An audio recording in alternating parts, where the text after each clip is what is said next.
Well, hello and welcome once again to the DCL podcast, where we're inviting you to sit back, relax, and we'll be on our way shortly.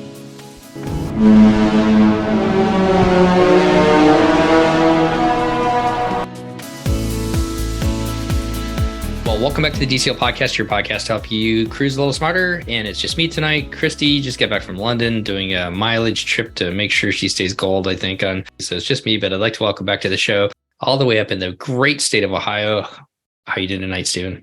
I'm doing well. Thanks for having me. Thanks for coming back. We talked about your cruise this past summer, basically, and it's just coming out now in December. And here we are talking again in December as that episode comes out. So hopefully I'll get this one out a little bit sooner. Yeah, we've experienced the cruise line after the pandemic a few times quickly, and so it's been fun to get a second one on.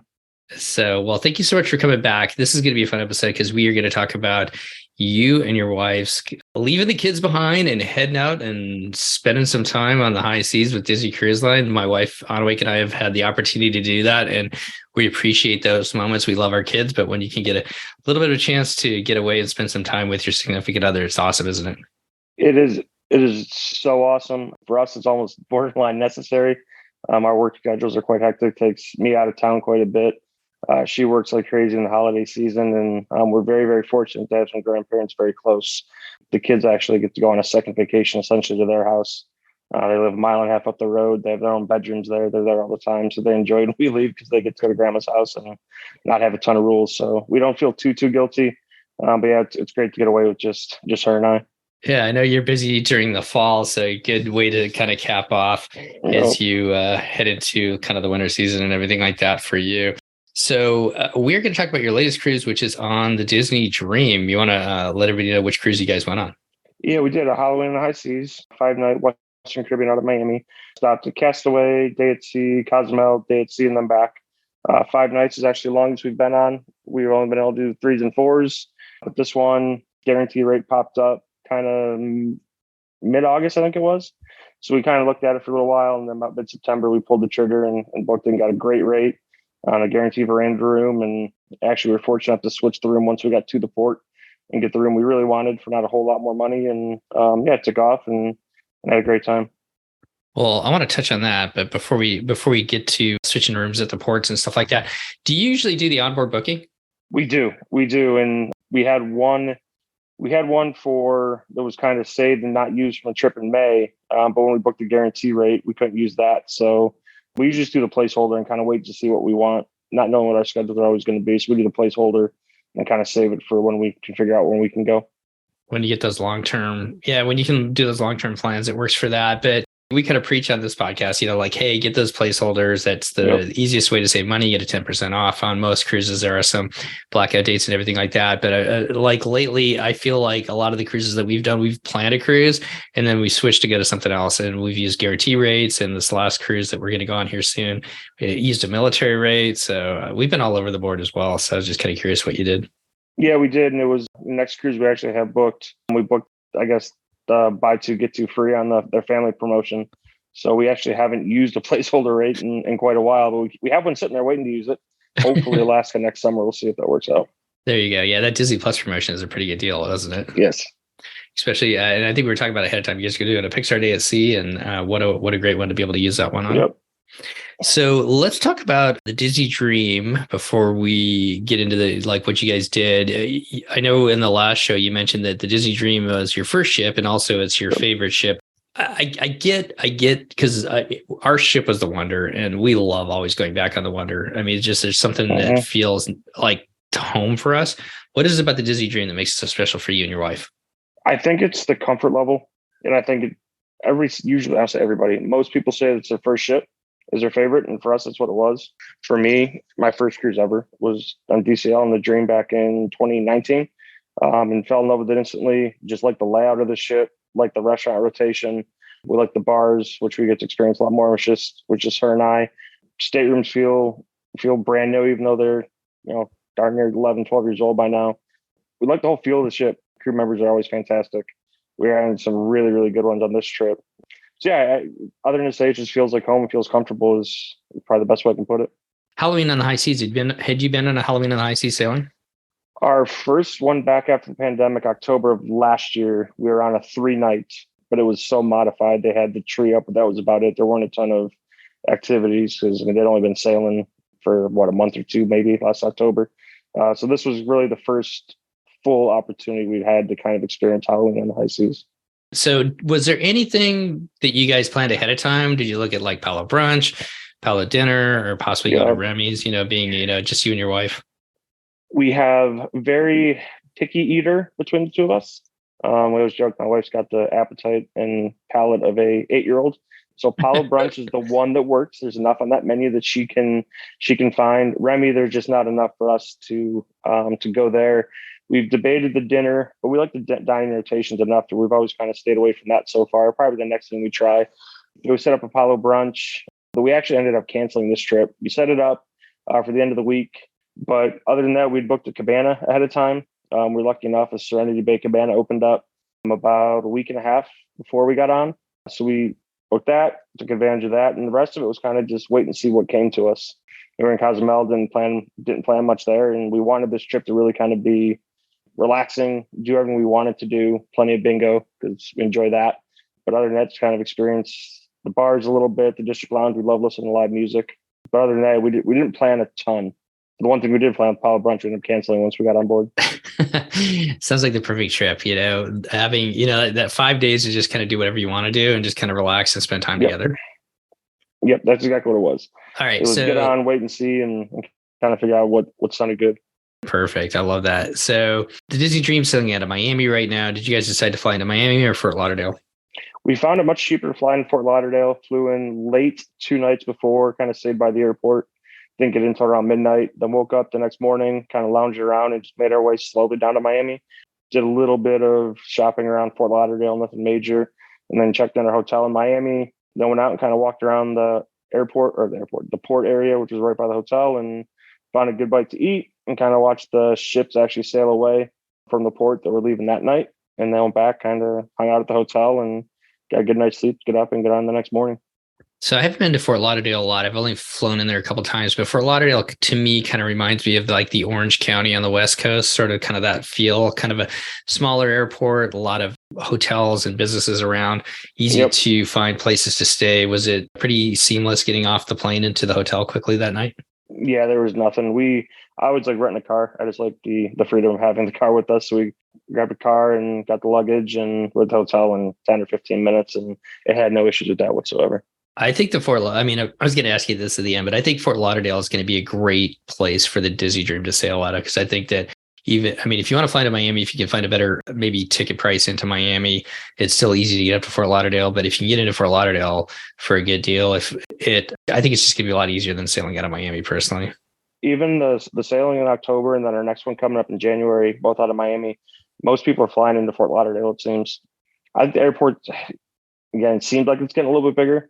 We'd been there kind of pre-COVID, and it seemed like it was a busier airport this time, both arriving and departing. But yeah, it was easy. Tickets are much, much cheaper from Cleveland down to Fort Lauderdale than there Miami. Flights are more convenient. And so, yeah, it was great. And then we did kind of drive by where the port is that, Disney will be sailing out of, and it seems really, really convenient. So we're kind of looking forward to that. We have nonstop flights out of both Portland, where I live, in Seattle to Fort Lauderdale versus Miami. I think we just started serving Miami again, so you could get down there. But I'm pretty excited to the Dream, because I think for our future, when we go back to the East Coast, that's going to be our go-to ship, is the Dream out of Fort Lauderdale. So you guys did the Intercontinental. Yep. Just right above the port. Happy with that hotel? Yeah, it was great. Had some travel points we were able to cash in, and the hotel was gorgeous. It was in ideal shape. Crew or staff members were fantastic, and it was no more than a 5-minute drive to the port the next morning. So I heard some rough stories of people getting in and out of Miami Port, but it was as easy as could be. There was construction going on, but it was nothing. I mean, it was pretty simple. Embarkation on the Dream. I remember the Magic, when we sailed out of Miami, we didn't come into the atrium. How do you come into the ship with the Dream? Right into the atrium, right into, deck 3, just like you would from Port Canaveral. We came in at deck 4, and then you kind of walked around like kind of the upper, and you kind of looked down and everything. Okay. I think it depends on which terminal they're using. They seem to be really using Terminal C now. Again, it was our first time, but talking to past cruisers, they had been at different terminals in the past. So I'm not sure if that has anything to do with it or not. We haven't been on the Magic out of there, obviously. But yeah, it was right. It seemed like we were walking right into Port Canaveral. It's a little bit different sailing with your kids when you get on the ship. What did you and your wife want to do? What were you guys excited to do when you first got on board there? We got nothing. A routine. I don't know. We got a routine of getting on, hearing our name announced, heading over to Bon Voyage and meet the first bartender we see and grabbing a cocktail as soon as we get on. We generally go to the sit down and grab lunch at Animator's Palette, and then went to find our muster station, which unfortunately is going away. Did that, and then kind of just walked around deck. We generally, as my wife jokes, we go to 2 lunches. We go to Animator's Palette, go do some touring of the kids clubs, and hit cabanas kind of later in the lunch seating to where it's not as busy. I grab some of the shrimp and crab claws, and she gets some salad, and guys go sit out on the back of the deck where not many people are, and grab a snack, and then wait till our room's ready, drop our stuff off, and kind of just roam around, find things to do. Grab the Navigator app and kind of scroll, see if there's any characters out, and then kind of wait for a sailaway party and check out that. And we like to try to get down to our veranda to kind of watch us sail away. And being our first time sailing out of Miami, it was a little more scenic than sailing out of Port Canaveral. Yeah, you kind of go down that long canal, and then eventually you get to see all the rich houses there as you kind of sail out. Yep. I was actually scrolling through my phone the other day, looking at some of the video we took, and it was pretty funny to see the difference in Canaveral and Miami. I had like a layover in Fort Lauderdale. I remember when we went to some flight attendants downtown, and there's like a little like water shuttle or something like that. I remember we went by Steven Spielberg's house, and they knew because there was like these flight attendants, they always went to Fort Lauderdale. So they're pointing out a bunch of different houses that they've kind of gotten to know. And his yacht was bigger than his house, which was like there were definitely quite a few yachts parked next to these houses and condos for sure. Yeah, it was pretty amazing. Let's go back just real quick to the muster station. So I want to be honest. I've been on the Fantasy once. We've been on the Dream twice. The Dream one time during COVID. So, doing the, go find your muster station and everything like that. So it's been a while since I've actually been to a muster station like they're kind of going back to. Am I out to lunch? But like in the Magic and the Wonder, you got to go stand outside and on the deck. But I remember like being in the Dream and the Fantasy. I thought like you could maybe some of your muster stations like, I'll go to Animator's Palette or something like that. Is that? Some of them are. Let's see. This one would have been in Evolution. We met just outside Evolution. Cruises we were on back kind of pre-COVID when it was out on deck, I guess the old muster drills. We had one that was out on deck 4, and then another one was in the theater.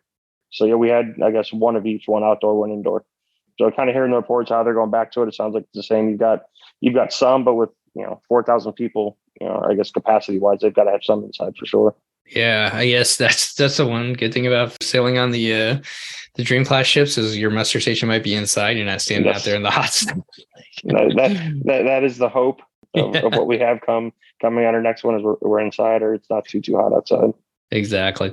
And then it's a mad dash up the stairs to get to the sailaway party. Oh, it is, isn't it? But Miami, what an amazing sailaway there, as we've kind of already talked about. So let's turn to the stateroom. What with kids, you probably want to gravitate definitely towards a little bit bigger stateroom. Sometimes some people's families have to get even 2 staterooms and everything like that. What did you and your wife decide to do? We did the guarantee veranda. We got assigned something midship deck 7, which would have been fine. But the ship was quite empty, so we got to the port, which was interesting because in Miami, they're not necessarily DCL employees or crew members. So we had some newer crew members, I would call them, or they're kind of learning Disney system. We were able to switch our room to an aft veranda up on deck 10, which we actually had on a sailing back in earlier this year. We fell in love with it. It was a great spot, huge veranda, very after the ship, right, actually kind of below cabanas, and the noise never really bothered us. So we wanted to get back there. It was available. So we grabbed that. And my wife loves laying out on the extended veranda with the huge lounger chairs. And it's a good place to go out and start the morning is you kind of grab some breakfast and head down there. So that's what we grabbed this time. Was it a price increase? I think we ended up paying about $180 more to go from a guarantee room to, and the guarantee room was such a good discount. So for $180, I figured we couldn't beat it to move to the aft veranda. I was just trying to figure out how that worked. Because I mean, I know like if you're going to go like up a category, obviously that would be a difference, but you're kind of a similar category almost. But anyways, they went from the aft verandas went from being 5 C's to they're now 4. They're now 4 E's, I think. So we actually did have to go up from a 5B to a 4E, I think it is now. So it did go up a little bit. But it wasn't again for the discount we got for the guarantee, right? It was, and then pay the $180. It was still going to work out much cheaper than if we would have just booked it. No, that's perfect. we've talked about guarantee rates before, as far as like, just realize for those of you listening, if you haven't done one, make sure you read the fine print on what you are getting into, so you know the pros and cons of it if you decide to go for a discounted rate. So yes. well, I'm glad you guys got what you wanted, and I've never sailed on one of those aft ones. I'd love to do that someday. Yeah, it was. I was a little leery because I'd heard they were noisy, but we did it last May, I guess it was, and there was no noise at all. And it was a great spot right up to Cabanas, and so besides the brandy, you can't beat. We like the aft part of the ship too, for some reason. Let's talk about dining then. I know you've been obviously been on the Dream, the 3 different restaurants and everything like that. What was your rotation, and what were you excited to get back to being on board? I know that we talked about the Wish before, so a little bit different dining experience there. Getting back in the Dream, what were you excited about? We were a little curious on the 5-night sailing what the rotation was. So in the 4 nights, whatever you go to the second, you usually go to the third. We went Animators, Enchanted Garden, and then Royal Palace, and it was their normal rotation menus the first 3 nights. It's funny, Animators Palette, the table they sat us at was the exact same table we had on our first cruise back in 2019. It was kind of the back corner of the restaurant. We had to pull up pictures from our phone to make sure we were exactly where we were, and we were. But yeah, so we're there, and then night 4 was Pirate Night, and then night 5 was back in Enchanted Garden with their kind of going away menu, which was probably our least favorite of the trip. So it was good. We always find something, try to find something different each trip. There's not a ton of must-haves or things we always have to get. I got my wife being pretty picky. She's got a couple things she'll go to, but I always try to find something different. If I can find something with seafood in it, there's a couple scallop dishes and shrimp things, but just try to find something. And then, to be honest, we kind of wait and see how our dining team is. If it's just the 2 of us and our dining team isn't great, which unfortunately we've had once or twice, we may skip a night or 2. But this time our dining team was pretty much brand new, and we could tell night 1 that they definitely weren't training, but they hadn't had a whole lot of sailings under their belt. They wanted to work really hard, and they wanted to make everything perfect, which we then kind of relaxed a little bit when we saw that, and kind of helped them along the way, because I think we had a little more experience than they did, it almost seemed like. But they were fantastic. They're awesome. So we went to all 5 nights to make sure that we kind of saw them each night, and they worked their butts off for us the entire trip. But I think they only had 2 or 3 tables going, but they were nonstop running around, and it was good to get to know them as the trip went along. I've kind of noticed that too, as well, as far as, some of us that have cruised a little bit more with Disney Cruise, like you get the newer staff out there and everything else. You can really do a lot to help them out, and don't put the pressure on them, but kind of show them where they can succeed and applaud those moments. It really helps them grow. One kind of funny, the first night, so we sat down and my wife ordered a Tito's and cranberry, a vodka and cranberry. And I'm not sure if it was a small language barrier, but he couldn't understand what she was asking for. He actually handed him his pad and paper and had her write down what she was asking for, so he can make sure he got it right. And then she got that each night, so she didn't have to do that again. But it was kind of made us all laugh, made us all chuckle, and I think kind of broke the ice and tension for everybody. And then we had a great rest of the time with them. Good on you guys for helping them out too. So, do you have a favorite restaurant? I'd probably Enchanted Garden. I just like the menu. I think there's a good variety of things. They've got a seafood dish, they've got a steak dish I like, and then I don't know, it's like I don't call it the ambiance, but just kind of the atmosphere in the room. I mean, I cannot tell you, Steve, how many times that like I bring it up, and everybody keeps saying that Enchanted Garden's got to go away, but so many people love Enchanted. I love Enchanted Garden as well. I think it's awesome. I don't know what it is about it, but like it is like a great restaurant, and so I'm kind of curious to see what they end up doing eventually. We tried to get that on a 4-night cruise. We tried to get it for night 2. So we're in there night 2 and night 3. Yeah. Animators Palette is okay for us. And we enjoy kind of the animation stuff and the talking with Crush that they have on the Dream sailings. And, Royal Palace is good. It's got a more eclectic menu, I think. But we just tend to like it there. We've always had a good experience. So I just think it's funny. Everybody always like kind of disses on Enchanted Garden a little bit, but almost everybody we talk to loves it. Yeah, yeah. All right. Just you and your wife, man. You get the whole ship to yourself. You got 5 days, the couple of different port days, Castaway, and then also in Cozumel. What were you excited to do? What did you guys do during the day? Do you guys like to go to the pool? What kind of activities do you guys like to do? We like to, I'll say we map our day around it. We kind of see when they're playing bingo. We enjoy that. We like to get to know the cruise staff team. Get to know them in there pretty well. And then we did some animation classes. We wanted to do a cooking class, which they hadn't had kind of during COVID times, and they brought it back for whatever. I can't remember what they had on top of it, but they had something else going at the same time to where we didn't make it. And then we try to get out and see as many of the characters as we can. And then we'd like to go find somewhere to sit, grab a drink, and just kind of people watch. Later in the day, we'll head to District Lounge and kind of listen to live music. Unfortunately, it seemed like the one act or kind of live performers they had were there night one. They were awesome. And then they disappeared from the schedules on nights 2, 3, and 4. And we saw one of them roaming around the ship and not the other one. And then we'd see the other one and not the other one. And then they came back last night and they were awesome. But nights 2, 3, and 4, they had to try to kind of find fill-ins for their schedule, and the live music got a little rough at times. But we still kind of just went and sat in the District Lounge. We'd go play some checkers in 687. Pink is the only, the champagne bar doesn't really do it for us. We'll kind of just go find somewhere to sit. We'll go up on deck, as long as it's not too windy, and kind of watch Funnel Vision. And so we'll just go find something to do. And then that's what the attraction is for DCL versus Disney World for us right now. It's just we don't have to map out our day from the time we wake up to the time we go to bed.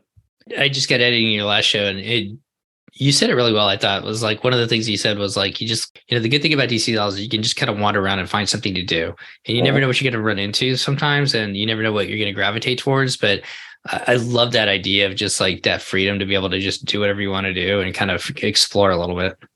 And I think the first couple sailings we did, just her and I, we stumbled into live music, and it was great. This time we went looking for live music, and it seemed like it was not disappointing, but didn't live up to it. It was amazing because we were trying to find something and it didn't work out as well. As just, we have the most luck and we kind of just roam around and find something to do. And there's a few things we'll set out to do and make sure we don't miss. But other than that, we like, as best I can put it, you can go as hard as you want on DCL and do as much as you want, or you can sit down at dealing for 2 hours and you don't feel guilty doing that. That's usually when we tend to have the most fun. So lounges, you guys like to go around to the different lounges. Do you go to Skyline? This was the first time we got there, and it actually turned into be our best crew member interaction. We'd never been in there in any of our previous sailings. I think this was number 4 or 5 on the Dream for us. We'd always walk by. They'd always had, that's where they do the beverage tastings, and it just never matched up. But we sought out to make sure we went in there. We go in one night after one of the beverage tastings. It was after our dinner seating, and kind of looked at the bartender. I said, "Doesn't that look familiar?" And so he came over, took our order, and it was very empty in there. So we kind of talked for a few minutes. And I said, I swear he was at Meridian when we were on there, a previous sailing. So the next night we went back in there and we just asked him, did you used to be up in Meridian? And he said, I thought I remembered you too. He said, did you guys used to sit outside and watch the fireworks on Pirate Night? And that's exactly where we met him. We sat outside on deck 12 at Meridian. That's where we watched the fireworks, and it's just her and I. So we got to talking to him every single night. We'd go in there, 5 nights, and got to know him better, got to kind of learn his backstory and what he does, and then actually found a way to now connect with him once we got off the ship. And we're going back in January to where we can take him some small necessity things that he needs that he doesn't get off the ship all the time to go get. But it was just little things like that for us is the difference between Disney Cruise Line and going to Disney World and Disneyland right now. And so we got to know him better, talk to him each night. He made a couple, I'll say, off menu drinks for us, but kind of, hey, what do you like? What do you want to try? And was fantastic, and kind of made some recommendations when we went to Cozumel, where to go, some little local restaurants to try. So it was good to get to talk to him each night. We kind of looked forward to it. And, it seemed like he had a good time. So it was a lot of fun. So Skyline was definitely a must for us. And now we're going to try to go back in there, especially if he's in there going forward. We've gone in there a couple of times and there's just been nobody there. And then you open up the drink menu, and I'm a beer guy, to be completely honest. I like cocktails and stuff like that, but I don't know if intimidate is the right word. I just don't know what I'm like, what I really like. But what we found is the best thing you can do is what you guys did, is talk to the bartenders there, and they can kind of lead you down that road. Because I was looking through it and I'm like, there's nothing in here that I really want. But it ended up being like one of our favorite places just because of that, because we got to know the bartenders. It was a two women kind of team when we were on the Fantasy. And I think that's a space that I feel like it's kind of like Hyperspace Lounge in a weird sort of way that like it's probably not going to be utilized as much. But if you can go in there and maybe look beyond what it is, that's not the right way to say it. Take advantage of meeting the cast members, and they can really make your cruise. People definitely walked in, as you said, looked intimidated. I think we were when we first walked in. Yeah. And there was a corner booth open. We went and sat in the corner where we felt we weren't in the way. We could figure things out. And we're not huge drinkers. I mean, she's big into, kind of vodka, cranberry type drinks. And he ended up making her a Cosmopolitan. And she had heard of it, had never had it, was intimidated by it. And she loved it. And I'm a pretty simple, kind of rum and diet type drinks or drink beer. And so he made those a little bit stronger each night, it seemed like, which was appreciated. But no, it was just, like you said, it was getting to know them. Got to know some of the cruise staff team. There's actually one of the girls is from our area that we got to meet on a previous sailing, and we've kind of followed her progress as she's gone through DCL. And so it's you get to know them on a much more personal level, I think, than you do in other spots. I love that. Are you a Star Wars fan? Not. Okay. Well, next time you go, Nick, when you go in there, when it's the Barcelona scene, the Magic is parked in Barcelona. Go up there. Yeah. Go up and see who is wandering back and forth up on the on where the captain sails and everything like that. Up on the bridge. There we go. Bridge. Yeah. There's a special character up there. Go check it out. We will definitely go look at it when we go back on for sure. All right. Because we were paying attention. We were talking to the bartender, but also trying to pay attention to the backgrounds. Again, not being in there much. And I honestly don't think we paid attention to the screens as much as most people do in there. So we'll make sure we do that next time right there. Actually, that ended up being my wife and I's favorite thing. We're like going, this is the most I've ever talked about Skyline before. My wife and I loved it because we're always like dreaming where we're going to go next. Wow. And so we should go there. We should go to Paris. We should go do that. Well, what do you do on vacation? Did you plan your next vacation? Exactly. Or two vacations. I mean, we leave every vacation with at least one or two more either planned or want to. And we're very guilty of that.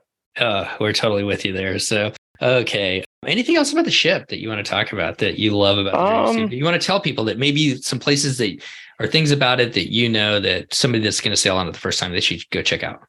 No, I think you got to go on and just see what feels comfortable to you. We like the little snack cabinet you see at the coffee shops up on was at Deck 4 up in Cove Cafe, just where you get little Rice Krispie treats and little cinnamon roll type things. A lot of people don't know that they're included. We found that, and then we kind of just walk around and check out some of the game shows they have going on. We did see Ventriloquist for the first time, kind of a adult type show.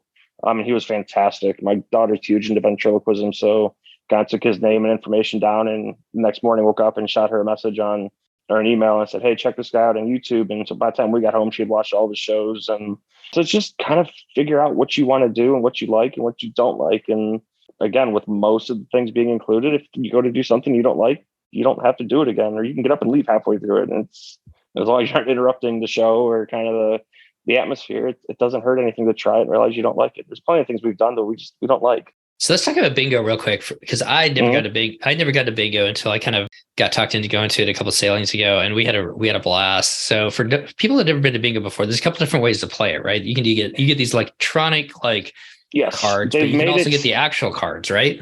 Yeah, with the way they explain it now and the way they've priced it, if you get just the cards, you're at a severe disadvantage. You're getting 3 cards or 6 cards for each session, where the electronic ones, you're usually getting at least 24 per game, sometimes 48. So obviously you're going to spend more money, but I mean, the price difference, I want to say the paper cards were $25 and the handsets were 40, and you got, more than 4 times the amount of cards. So we get both because they call them a family pack. You get an electronic handset and paper cards. So the electronic handset you just set in front of you, and it just keeps track. And if you get one number away, it shows you, and you get to stand up, and everybody kind of goes crazy. And then the paper cards, you're just checking off with the dry erase markers. They go through it. And the cruise staff team is what makes bingo for us. They're entertaining. They've got dances they do. You get to know them. As you get to your second or third session, they get to know you and they'll come up and talk to you. And it's funny, we've gotten to know other guests that way too, because there's some guests that just go to every session. And it's become so popular, you've got to get in line pretty early. I mean, we'd go get in line, a half hour before their pre-sale would open, which was about, a half hour before bingo started. So we'd grab a drink and kind of just go hang out and talk to people in line and chat with the crew members as they came out. And, we're not huge gamblers by any means. And to be honest, is one of the reasons we like DCL is because there isn't a casino on board. But it gives us a little fix of, trying to win some money, which we've won. We've won some. We're definitely probably not up on bingo by any means. But the times you do win, you get, stateroom credit, or you can get the cash if you want it. And, it just adds a little bit of excitement to the day. And it's over in 45 minutes. So we usually go before one of the dinner seatings. They're usually at 4:15, so they're done by 5. You go back, change, you go to dinner. It's kind of a good way to end an afternoon before dinner and So we're not huge nappers on the cruises. We tend to nap more at Disney World than we do on cruise lines. So it's kind of a good time just to grab a couple drinks. They've got drink specials in there, and go sit in the corner and grab a booth and watch them play bingo. And I think that's a good point for those who haven't done it before. Make sure you get down there a little bit early because they will sell out and people will be in line, especially maybe not in your sailing. I don't know, because you have less people, but definitely if you're on a full sailing, it's definitely going to sell out. It was crazy. So we were about 1,900, and I'd say the last 4 bingo sessions, I think they had 6 for the trip. The last 4 all hit capacity. Okay, perfect. And it's a lot of, go ahead. The jackpots increase as they go through. They have snowball jackpots. So when the last jackpot, if they've got one to where if you fill your entire card and it's 46 numbers or less, you win 10 grand. They very, very rarely ever give that away. But still, the winner of that last game, I think on our sailing, was about $3,800. Wow. Because it just built up through the entire trip. So it was actually funny. It was a couple that had been there each session, and they had been, grinding away kind of like us, and they hit, and it was funny. I mean, she started crying because it was almost $4,000. I mean, that was more than we paid for the entire cruise. That's amazing. So it's fun. It's, again, we play. We actually, what we do is we buy gift cards going into the cruises. We kind of go through the grocery store and use those as our bingo funds for the trip, or our drink funds, and put it on a room account. And that way we don't feel like we're paying a ton of money when we're there. Well, yeah. Anything else on the ship that you guys did that you want to talk about? No, I think crew was great. Staff was, all the dinner seatings were awesome. And it was like Gusti, our bartender, was fantastic. And stateroom host was great. I mean, it was nothing out of the ordinary. We had 0 complaints when we left that ship. Let's turn to Cozumel just real quick. You guys didn't plan necessarily a port adventure or anything like that. Once you get off of Cozumel, there's a kind of a big shopping kind of area, is what I remember, that you can kind of wander around. So if you don't want to actually do a port adventure, you could definitely get off and do some shopping. What did you guys end up doing? We got off, and the port area can be a little intimidating, I think. They're very, when I say aggressive, they're not grabbing you, but they're very, hey, come in my shop. So we kind of walked through there, checked out some of the local shop, and kind of just walked down the main drag. Once we left the port area, it was funny, actually, the bartender, Gusti from Skyline, so when you get there, go to the left, don't go to the right. There's more restaurants and stuff. So we kind of just walked down, hit some more local shops, stopped in for some margaritas at some local places and chips and salsa type stuff. And then on the way back out, Senior Frogs is right there. And they had some more, I call it food that my wife was probably more likely to eat. So we popped in there and had lunch. And we actually, we at that point watched a ton of the crew members getting off from their shifts to go onto the island for the day. So it was kind of cool to see them. Hey, we saw that person at dinner. That person works over in the pool area. So we kind of sat there, watched the ship, and then got back on probably around lunchtime, a little after lunchtime. And I mean, for a fairly empty ship to begin with, it was desolate. There was nobody on board. We going up, and I think every lounger was available at Satellite Falls, and kind of laid around there for a while. And it was funny. Our son had this is where the awful parent thing comes in. Had a Halloween show back on in his elementary school that grandma was going to, and the internet was good enough that we actually FaceTimed to watch most of his Halloween performance sitting at Satellite Falls. So we got to watch that. So we didn't feel like complete awful parents for that night. But other than that, that's about all we did in Cozumel. I think if we go back, we would find an excursion to do. I'm a little more comfortable, I think, to do that next time. But nothing really jumped out at us, and never being there, we want to kind of explore on our own this time. And then let's just touch on Castaway real quick too. You guys had a cabana. Good on you for being able to get that. What was that kind of experience like? Had you had one before? We had got really lucky to get one in a previous sailing. We said we weren't going to get the one this time. And as the sailing got closer and closer, I just checked the app about 10 days out, and actually 4 of them opened up. I think it was 23 through 26 all opened up. So of course I grabbed it, and then we talked about it and decided that we did a little bit less in Fort Lauderdale, Miami area before the cruise, and saved a little bit of money and did the cabana. We loved the experience. And the way I pose it is we forgot sunscreen for the cruise. And with Castaway being the first day of the cruise, that we'd get free sunscreen. So it made it worth going and getting cabana for whatever they charged, and to get some sunscreen on it. And it was great. Cookies was actually probably the best we had. The adult, we're not usually huge fans of the barbecue on Castaway. But the Serenity Bay barbecue was probably the best we've ever had. The food was all fresh, and it tasted fantastic. Everything we'd tried. The water was a little bit colder than we had in August, but it's still tolerable to grab the inner tubes and go float around for a while, and then come back and lay out, and then go back in the water. And we made it most of the day. I don't think we got back on the ship till close to 3:00, which is pretty late for us. For people that get a cabana, what comes with it as far as food wise? I think it's like you can get some snacks, right? Yeah, Basically, and some water. they stock the fridge with water, Sprite, Coke, Diet Coke. And then there's a basket with like some Lay's potato chips and some like kind of Koshi granola bar type stuff. And then fruit plate, and some apples and oranges and bananas and that kind of stuff. And then Cookies over at Serenity Bay has a couple different options too. Was there something different that you guys got there? They've got some. They've got a steak, which we didn't get this time, but they have the hot dogs and hamburgers, and the ribs and brisket were fantastic. I can't remember if they had salmon this time or not. I usually get salmon if they have it, but we got a little bit of everything. I was actually again scrolling through pictures and looking, and we had some full plates coming back, and not a whole lot of food was left over when we left. It was pretty good because went back to our cabana to eat it rather than eating in kind of the main picnic area. Would they bring it to you? Or do you No, you can go, and then they've got a kind of golf cart that sits out in front of the cabanas where if the attendant's in there, he'll kind of run you back and forth.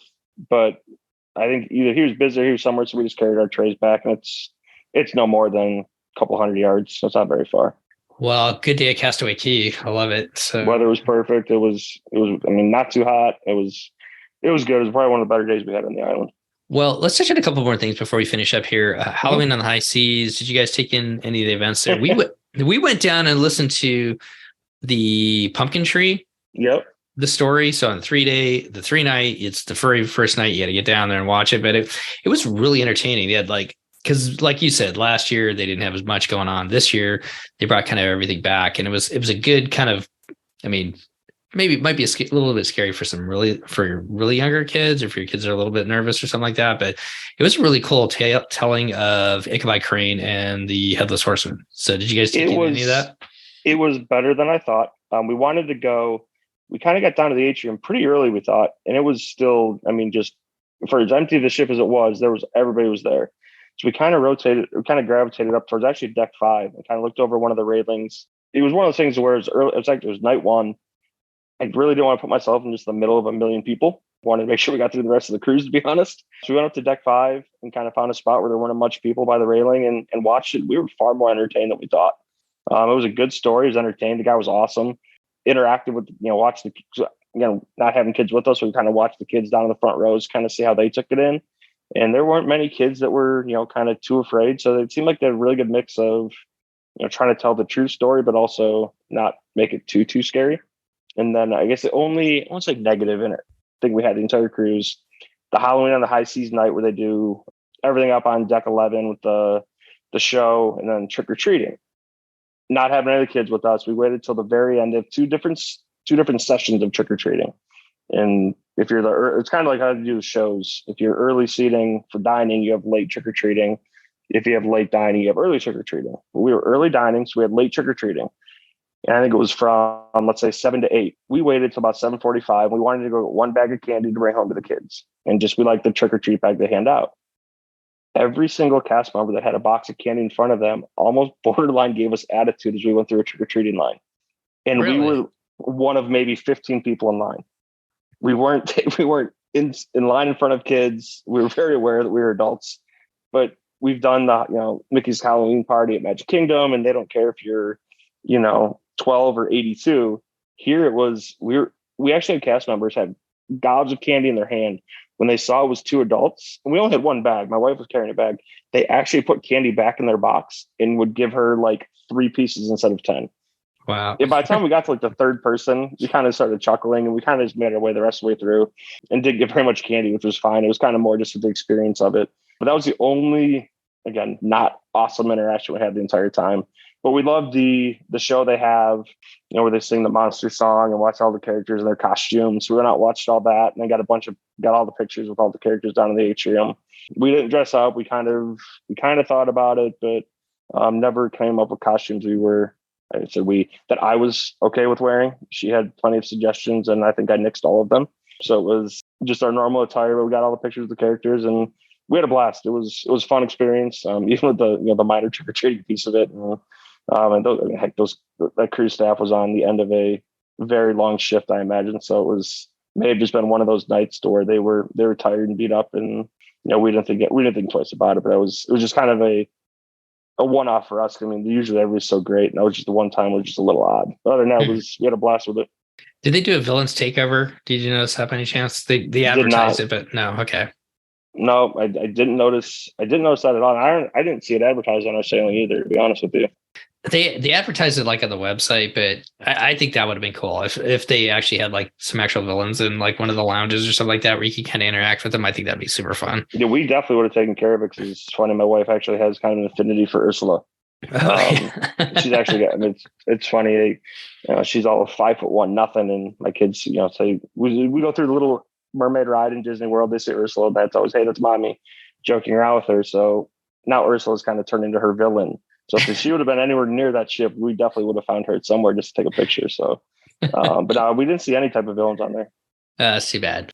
Maybe they'll do that next year, hopefully. Yeah, again, that's something that seems like screams DCL. Just the things you don't always find in the parks all the time, and I think that'd be awesome.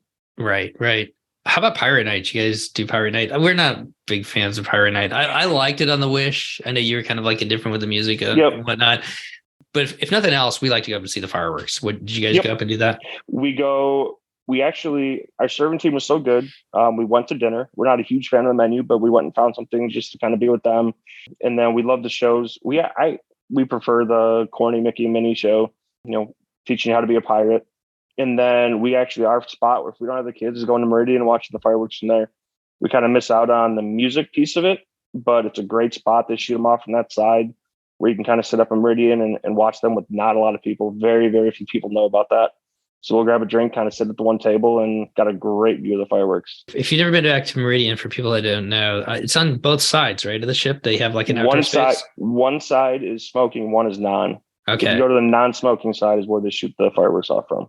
Okay, so that would be the starboard side of the ship. Starboard side, yeah. So go on the right side of the ship, the starboard side of the ship, and you can go out there. And I've never watched them from back there. I just know that they've got the spaces back there. But that's a good place to. We stumbled upon it the one night, and then we've gone back each time we've been, just her and I, and it's usually not too bad. And then what I like doing is I like watching the other ships kind of circle our ship to watch the fireworks go off from the Dream, because we had a Royal and a Carnival ship that pretty much followed our entire itinerary from Miami down to Cozumel and kind of through the sea back towards Miami. So we always had ships around us, so it's always fun to watch them kind of find a spot on fireworks night and let their passengers watch our fireworks. I wonder if they announced that. I think they have to. I think they almost have to. Yeah. I'm totally curious about that because I've never sailed any other cruise line in the Caribbean, to be honest. So I don't know if they do that or not. But yeah. Okay. Well, I guess as we kind of finish up this cruise, anything else that we missed, Steve, as far as talking about the sailing on the Dream? No. I think just as very, very avid Disney World fans, my only thing I tell people: if you haven't tried a cruise, try a 4-night, and you're going to fall in love with it. It's just enough Disney to kind of get you your Disney fix, but it's a completely different vacation for us. And I think it's become much more popular. They're going to be at 8 ships here within the next 3 years, 7 of which I think will be on this side of the world and 1 most likely kind of on the other side. But it's vacation for us that we look forward to. We get to plan a little bit, but then get on and just figure out what you want to do. Again, I'll just throw it out there one more time. Any advice for people traveling without kids? I mean, I think you've kind of touched on everything here tonight. It's just, relax, enjoy your time. Don't overplan it necessarily and just take what it comes. But anything other advice you give people traveling without kids just to come? No, I think you can find, we're much more on the kid side of adult, so we're not late night club goers and things like that. But there's plenty of entertainment that you can find to do. And we stayed up late for us on a cruise a couple nights, and I mean there was still plenty to do by 11:30 each night, and even later. The bars and clubs are open, and if you want to be the adult that goes to bed at 9:30 and 10 o'clock, I think like Christy likes to do, and get up in the morning, there's plenty to do in the mornings too. I think it fits every type of individual depending what you're looking for. So now I think it's the question I always get is, you're going to go on Disney just as adults, and people that know us quite well aren't surprised anymore, but people that aren't, it's tough to explain until you do it. And then all of a sudden you kind of realize that, okay, now I see what it's like. We actually ran into a couple getting on the ship that had never been on a Disney cruise. He was apprehensive about it. We ended up seeing them day 3 or 4. And I just kind of asked him, I said, what do you think? And he goes, I see what you're talking about. So it's kind of funny that I think everybody kind of catches it, catches the cruising bug pretty quick. We got another really good friend of the show, and his parents went last March for the first time. I think it was their first cruise, definitely their first Disney cruise and everything like that. And now they've already booked another one, and he was kind of apprehensive about it as well. So it's funny how it's kind of one of those things, like if you don't know, you just don't know. But once you get on it, you know. I was dragged kicking and screaming back in 2019, and we're not too far off from being platinum at this point. So it definitely caught us. So one other thing I want to touch on before we get out of here, 25th anniversary this summer, the Disney Magic first sailed in 1998. So that's really the 25th, or the ship that's been around for 25 years, but they're going to celebrate on all the different ships. Are you going to be on board this summer, or what are your thoughts on that? We are hoping to finally get on Alaska. We're trying to plan out the end of travel baseball season with the start of school. We've got about a 2.5-3 week period to where the kids aren't super excited about it. So it may turn into just a mom and dad trip again. Grandma and grandpa actually might take them to Hilton Head for the week, which is a pretty popular spot for Ohioans. So if we get on the Wonder, from what I understand, they'll have that celebration going on all summer long. So we actually we're looking at the outfits the characters will be wearing. And now they've given us another level to try to attain to Pearl, right? Yeah, Pearl, right? Yeah. Now we got to chase 25. So exactly. I know we finally made platinum just recently, and it's just like, oh my gosh, that's gonna be a long time. Now we got to go to Pearl. Now platinum's gonna feel like silver before you know it. Yeah, that is so true. Well, that's not a bad trade-off. The kids get to go to Hilton Head. That's an amazing place to spend some time too. They're still a little young. We kind of showed them the Alaska stuff, and that looked cool. And then they saw a bunch of people in coats and winter hats. They're like, I don't need to go on vacation when it's cold. So you guys go. We'll go with grandma and grandpa and go to the beach for a week. And so we've got the placeholder, and we're kind of debating.